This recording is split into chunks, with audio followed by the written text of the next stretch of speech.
Welcome, Leo. This is Regina from Pacific Tarot, getting ready to do your November-December new moon in Sagittarius reading.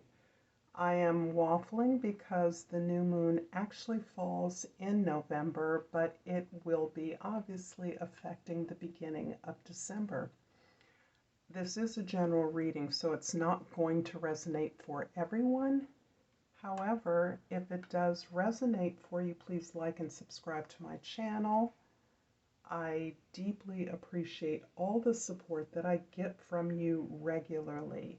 Leo, particularly for those of you with Leo rising, this is going to be impactful in your fifth house, the house of your children, your peers, your recreation, your enjoyment, your love affairs.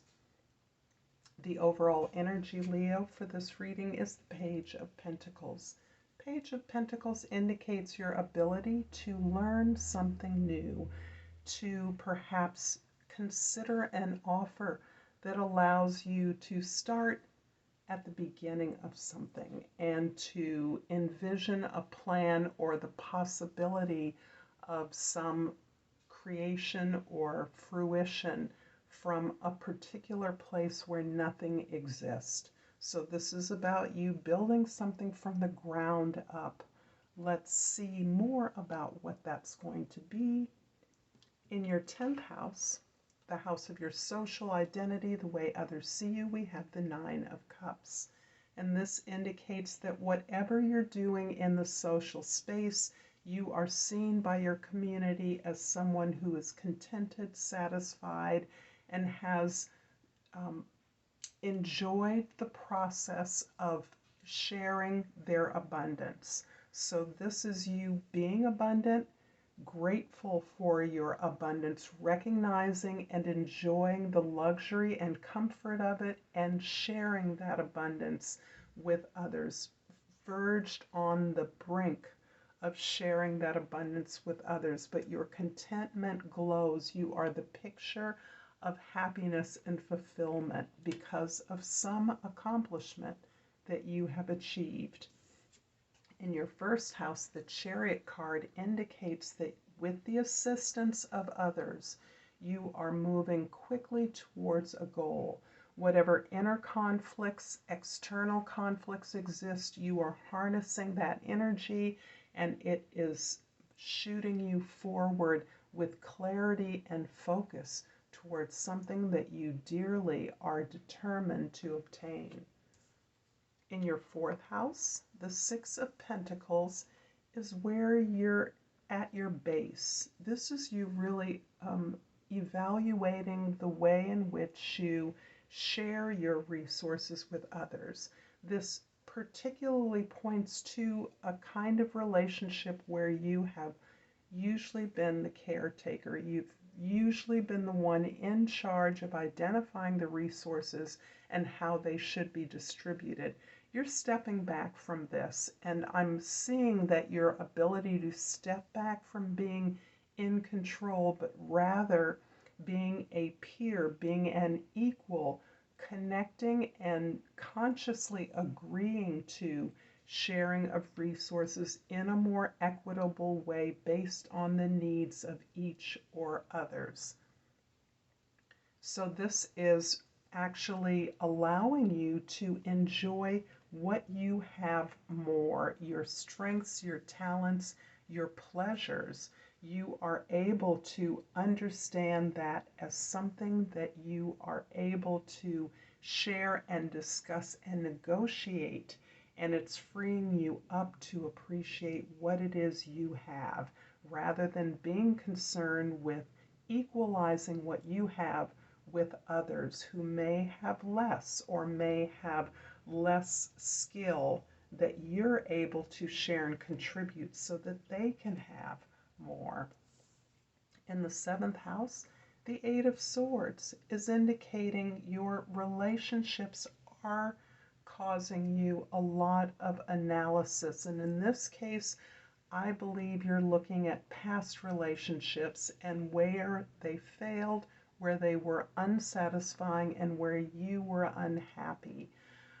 Your disappointments were fueled largely by your expectation that you would meet all of the needs of others. And in doing so, you would be rewarded by the caretaking and nurturance of those to whom you had given. This is a flawed expectation you're now recognizing, rather than so that now you are able to understand that it is the focus on your needs and the attainment of those that is what is taking you out of this overcritical, over analytical space of worry, doubt, and concern, and taking you back into your present so that you can release your history of failures. And that is so much of what you are trying at this time to prevent. I'm going to clarify the Chariot in the first house with the Three of Wands in the second house, and the Empress, not the Princess, in the third house. Well, the two threes are very positive. Threes are indications of the beginnings of something. So you are absolutely recognizing that now is the time for you to pursue new growth in a new direction. You're stepping away from what it is you've done in the past, and you're open to beginning again because you understand the nature of your phenomenal power. You understand that you are supremely tapped in to the abundance of your world, and that is what is giving others the impression and the view of you as satisfied, as fulfilled, because you are in alignment with your abundance. You're very clear that you are capable of continuously generating new ideas for business, new ideas to receive reward or profit, new ideas to create practical tools that you can then be generous with. So it is your modeling of resourcefulness that is your tremendous gift at this time. Your ability to spin out new ideas constantly, never at a loss for ideas, and understanding profoundly how to recycle, reclaim, reuse old ideas rather than see them as loss. The Six of Pentacles in your fourth house is clarified by the King of Pentacles in the fifth house and the Four of Swords in the sixth house. You're absolutely a manifester at this time. Your creative abilities are razor sharp. They're grounded in a history of practicality and generosity. You are responsible to the needs of the team at the very same place, at the very same time that you are stepping back from your need to control the efforts of the group.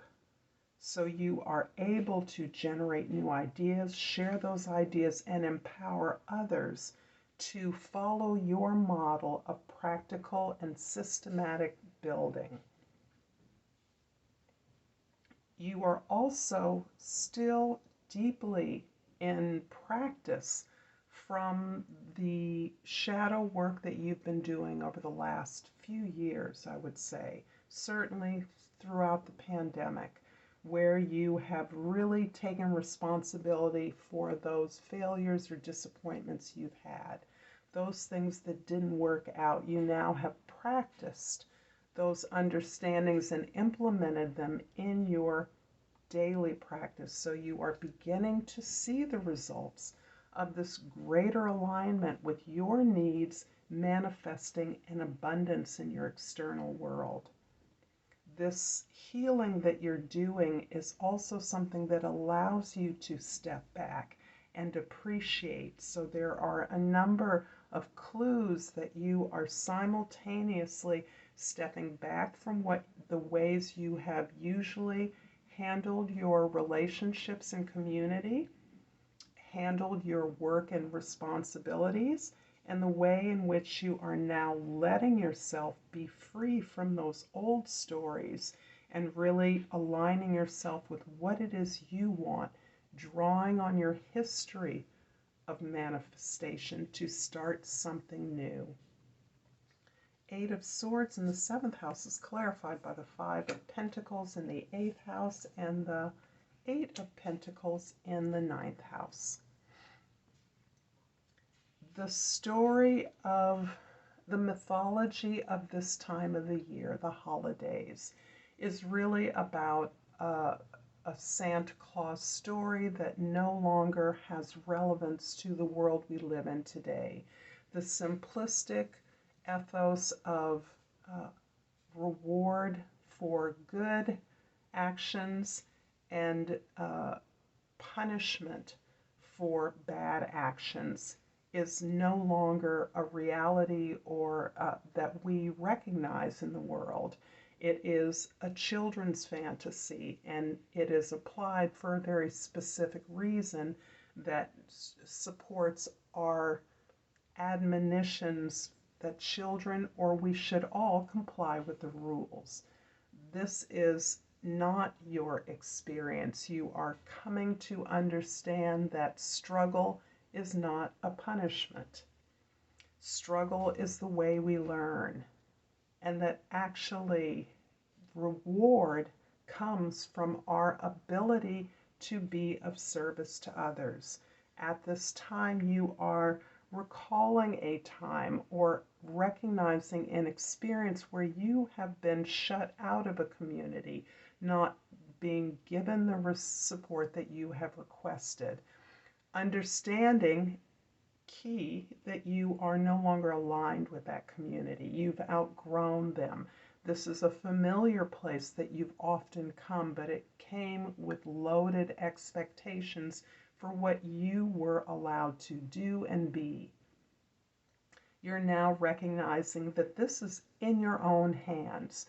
The help that you receive or haven't received, you are still capable of giving to yourself that focus, that concentration on your skills so that you are building them up in preparation for service to others. This is key for you. So the focus on your creativity is very much about recognizing that having more doesn't mean that you are free from struggle. Struggle doesn't mean that you're being punished for something wrong.